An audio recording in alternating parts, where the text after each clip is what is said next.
Di saat HP entry level perang spesifikasi dengan desain yang gitu-gitu aja, Motorola datang lagi ke Indonesia dengan nawarin desain yang menarik dan juga software yang matang. Di tangan gue ini adalah Motorola G45 dan gue mau bahas kenapa HP ini GG untuk harga 2 jutaan kecil dan menandai comebacknya Motorola ke Indonesia. Halo semuanya, welcome to The Grid bareng gue Panji. Sebelum gue lebih lanjut soal bahas HP ini, jangan lupa subscribe dulu karena di channel ini kita bakal bahas hal seputar gadget, desain, dan teknologi dalam kehidupan sehari-hari. Oke, Motorola G45 ini menandai comebacknya Motorola ke Indonesia. Masuk di harga 2 jutaan kecil, di saat kompetitor sekelasnya menawarkan berbagai macam spesifikasi, biasanya RAM gede, 8+8, 6+6, dan juga storage yang gede. Motorola punya pendekatan berbeda. Kalau lihat dari segi desain, dia udah beda sendiri. Dan warnanya tuh striking. Di tangan gue ada yang warna magenta, dan ini menurut gue desainnya fresh banget. Selain itu, Motorola punya pendekatan yang khusus, yaitu kustomisasi dan UI yang clean. Tanpa bloatware, tanpa iklan, dan ini sebuah fitur yang mahal banget di harga 2 jutaan. Oke, untuk UI-nya dia pakai stok Android, clean, tanpa iklan, tanpa bloatware pastinya, responsif, ringan, dan gak banyak yang ganggu gitu loh. Buat pemakai yang gak mau ribet atau banyak gangguan, ini cocok banget. Dari setup sampai masuk ke menu utama, dia udah menawarkan pengalaman yang sangat-sangat nyaman. Terus di aplikasi Moto, kita bisa aktifin berbagai fitur. Ada double chop buat nyalain flashlight, ada juga twist buat langsung buka kamera, dan shortcut gesture yang lain. Ini tuh fitur yang simple tapi surprisingly useful, apalagi untuk kelas harganya ya. Dan mostly lu nggak akan bakal temuin di HP yang harganya segini. Untuk paket penjualannya, sebenarnya Motorola G45 ini bukan yang speknya jelek ya. Jadi dia punya Snapdragon 6S Gen 3 dengan octa-core prosesor. Dia menawarin RAM 8 dan storage 256. Jadi selain desainnya menarik dan juga UI yang clean, lu juga bakal dapat hardware yang mumpuni di kelasnya di harga 2 jutaan. Sedikit ngeliat ke sejarah masa lalunya, sebenarnya pada tahun 1973, Martin Cooper dari Motorola tuh ngelakuin panggilan seluler. Lu tahu nggak kalau panggilan telepon seluler pertama di dunia itu sebenarnya handphone yang digunakan adalah Motorola.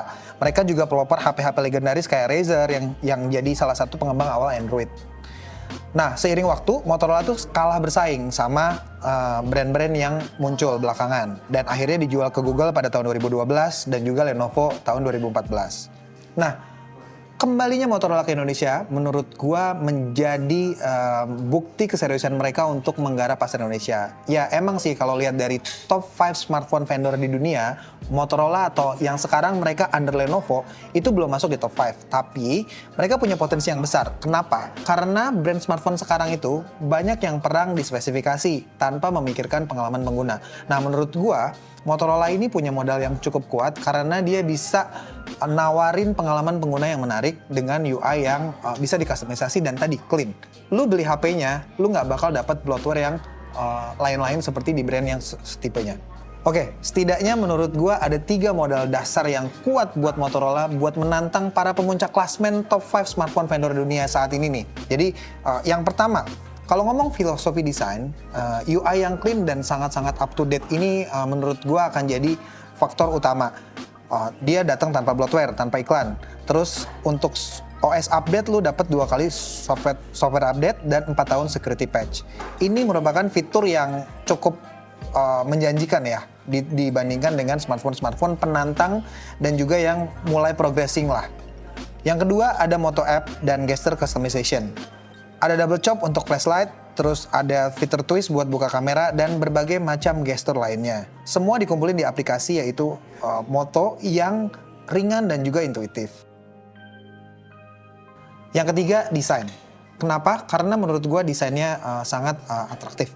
Ini merupakan hasil kerjasama Motorola dengan Pantone. Jadi Pantone ini sebuah perusahaan yang khusus untuk memproduksi warna-warna khusus. Jadi lo bisa dapetin HP-HP Motorola itu dengan warna-warna yang sebenarnya nggak dipunyai nama brand lain. Karena mereka udah kerjasama sejak tahun 2022 ngembangin warna khusus yang didesain untuk smartphone Motorola.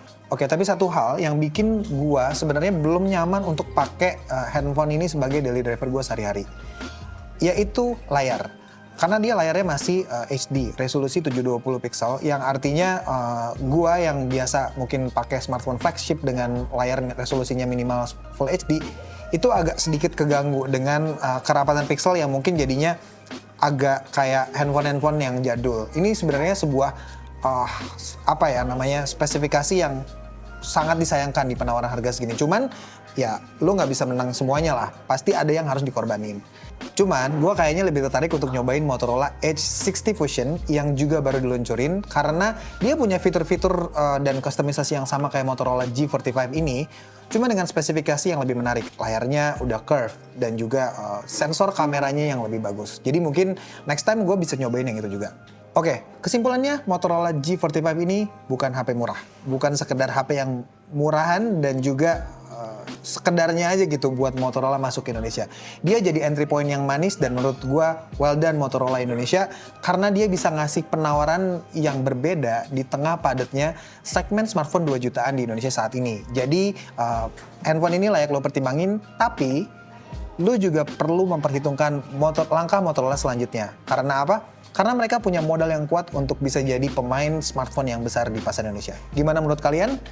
Kalau kalian setuju, silahkan komen. Nah, dengan penjelasan gue tadi, gue yakin bahwa Motorola masuk ke Indonesia ini cukup serius. Dan mereka tidak mengandalkan romantisme masa lalu dan reputasi legendaris mereka di dunia smartphone. Mereka tuh cukup serius masuk ke Indonesia, terbukti dengan 2 produk yang sudah masuk ke pasar Indonesia.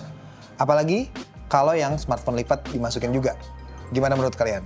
Oke, sekian video dari The Grid. Kalau kalian suka, jangan lupa like videonya dan juga subscribe channel ini. Follow kita juga di channel Instagram thegridco.id. Nama gue Panji, thank you.